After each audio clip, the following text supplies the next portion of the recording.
उपमुख्यमंत्री देवेंद्र फडणवीस आज इंदापूर दौऱ्यावरती आहेत आणि इंदापुरात भाजप कार्यकर्ता मेळावा पार पडणार आहे। या संदर्भात बोलण्यासाठी आता आपल्या सोबत भाजपचे ज्येष्ठ नेते हर्षवर्धन पाटील आहेत। सर, काय सांगणार? आज देवेंद्र फडणवीस इंदापुरात येत आहेत। आज या सगळ्या मेळाव्यानंतर नाराजी दूर होईल, पुन्हा एकदा सुनेत्रा पवारांच्या प्रचारात सक्रिय होणार आपण? मला असं वाटतं की नाराजी हा काही प्रश्न नाहीये।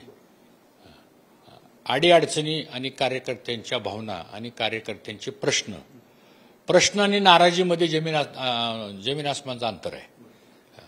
तर हे प्रश्न जे आहेत, मग निधीचे प्रश्न आहेत, गावागावामध्ये कार्यकर्त्यावर अन्याय होतो, त्यांना सन्मानाची वागणूक दिली जात नाही, प्रशासनामध्ये त्यांचं काम होत नाही, सरकार आपलं आहे, महायुतीमध्ये आपण आहोत, आपण सगळे एकत्र सरकारमध्ये आहोत, 3 पक्ष एकत्र सत्तेमध्ये आहोत। मग कार्यकर्त्याला असं वाटतं की बाबा सत्ता जर आपली असेल तर खाली सुद्धा जी सार्वजनिक सामाजिक कामं असतात ती झाली पाहिजे, ती होत नाहीत। काय तुम्ही अजूनही पालकत्वाची वाट पाहताय? 95,000पेक्षा अधिकच्या कुटुंबाचे आयुष्य आनंदाने भरले आहे। आजच कॉल करा आणि मिळवा फर्टिलिटी ट्रीटमेंटवर सूट आणि सर्वांना द्या आनंदाची बातमी। त्याचबरोबर काही ठिकाणी अन्याय केला जातो, काही ठिकाणी दादागिरी केली जाते, काही ठिकाणी केसेस दाखल केल्या जातात, चुकीचे केसेस दाखल केल्या जातात। बऱ्याच ठिकाणी शेतीचा पाण्याचा प्रश्न असेल, विजेचा प्रश्न असेल, रस्त्याचे प्रश्न असतील, हे कार्यकर्ते आणि सामान्य माणसांचे प्रश्न असतात समोर। तर ह्या सगळ्या प्रश्नामुळे कार्यकर्ते नाराज आहेत त्यांच्या लेवलला। तर ती सगळी गोष्टी आम्ही फडणवीस साहेबांच्या आणि अजितदादांच्या समोर मांडल्या, व्यक्तिशा मी पण मांडल्या, आमच्या 200-300 प्रमुख कार्यकर्त्यांनी मांडल्या। त्यांच्या सगळेच तर काही कार्यकर्ते त्यांच्यासमोर मांडू शकत नाहीत आणि हे सगळं ऐकून घेतल्यानंतर त्यांनी सांगितलं की ह्याची संपूर्ण जबाबदारी मी घ्यायला तयार आहे, कुठलाही प्रश्न उद्भवून मी देणार नाही आणि जर काही घडलंच भविष्य काळामध्ये तर मला सांगा, मी ती दुरुस्त करेल। हा एक भाग झाला। दुसरा भाग त्यांनी असं सांगितलं की इथून पुढे इंदापूर तालुक्याचं पालकत्वच मी स्वीकारतो, त्यामुळे तुम्ही बाकी चिंता करू नका। मग राहिला प्रश्न येणाऱ्या भविष्यातल्या निवडणुका। तर आमच्या बैठकीत असं ठरलं की जो काही निर्णय फडणवीस साहेब भविष्य काळामध्ये घेतील तो निर्णय सर्वांनी मान्य करायचा। म्हणजे आज भूमिका घेतली जाईल तुमच्याकडून सुद्धा की तुमच्या कार्यकर्त्यांकडून सुद्धा? कारण बारामतीमध्ये सुनेत्रा पवार या महायुतीच्या उमेदवार आहेत आणि या सगळ्या पार्श्वभूमीवरती आजचा मेळावा तितकाच महत्वाचा असणार आहे, त्यामुळे आज नेमकी भूमिका घेतली जाऊ शकते या सगळ्या पुढच्या काळासाठी? आज देवेंद्र फडणवीस साहेब, मला सांगा तुम्ही, एवढी प्रचाराची रणधुमाळी त्यांची चालू असताना सुद्धा आज ते एका इंदापूर तालुक्यातल्या विधानसभेच्या भारतीय जनता पक्षाच्या कार्यकर्त्यासाठी ते वेळ काढून येतात। मग ह्याचा अर्थ समजून घेतला पाहिजे आपण, तो किती महत्वाचा आहे। आणि ते ज्या अर्थी एवढा त्यांचा सगळा बिझी शेड्यूल प्रोग्राम आहे, म्हणजे त्यांनीहूनच सांगितलं मला काल फोन करून की मी उद्या इंदापूरला येणार आहे। म्हणलं हे 24 तासामध्ये मी तयारी कशी करू, कशी करायची तशी करा, पण मी उद्या इंदापूरला येणार आहे।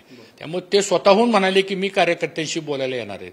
याचा अर्थ असा आहे की त्यांनी ठरवलं असेल काय पुढे भविष्यात काय करायचं आहे ते। त्यामुळे मला असं वाटतं की एकदा कार्यकर्त्यांच्या सगळ्या ज्या शंका आहेत त्या दूर व्हाव्यात, त्यांच्या मनामधला जो काही क्लेश आहे तो दूर व्हावा आणि भविष्यामध्ये आम्हाला कुठल्या प्रकारचा त्रास किंवा आमच्या अडचणी भविष्यामध्ये होऊ नये ह्याची जबाबदारी कुणी घ्यायची, तर मला असं वाटतं त्या भावनेनं आज ते इथं येणार आहेत आणि त्यातनं मार्ग निघेल। शेवटचा प्रश्न, आज काँग्रेसचा जाहीरनामा प्रसिद्ध झालेला आहे, ज्यामध्ये एक महत्वाची घोषणा त्यांनी केलेली आहे की मराठा आरक्षणासंदर्भात जी काही एकूण आरक्षणासंदर्भात जी 50% अट आहे, आम्ही ज्यावेळी सत्तेत येऊ तेव्हा ती अट दूर करू आणि आरक्षणाचा मार्ग मोकळा करू, अशा पद्धतीची घोषणा त्या सगळ्या मॅनिफेस्टोमध्ये जाहीरनाम्यात करताना पाहायला मिळाली। काय वाटतं, याचा किती परिणाम या सगळ्या लोकसभा निवडणुकीवरती होताना दिसेल? नाही, मला असं वाटतं की अशा काही जाहीरनाम्यामधल्या गोष्टी असतात त्या निवडणुका डोळ्यासमोर ठेवून केलेल्या असतात। शेवटी कुठलंही आरक्षण प्रत्येक समाजामध्ये गरीब वर्ग आहे, प्रत्येक समाजामधला उपेक्षित वर्ग आहे। सगळे समाज श्रीमंत नाहीयेत आणि सगळे समाज गरीब पण नाहीयेत। त्यामुळं जो प्रत्येक समाजामधला जो गरीब वर्ग आहे त्याला खरं म्हणजे आरक्षणाचा फायदा, नोकरीचा फायदा, शिक्षणाचा फायदा मिळाला पाहिजे।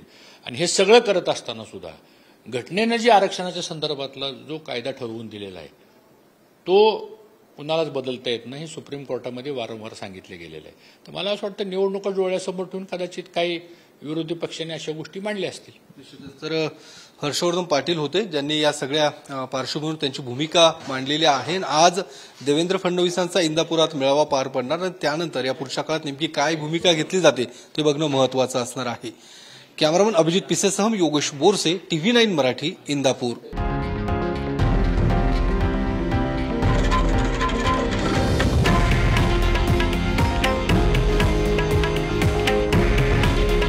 हे आहे देशातील नंबर 1 न्यूज नेटवर्क आणि आपण पाहत आहात TV9 मराठी.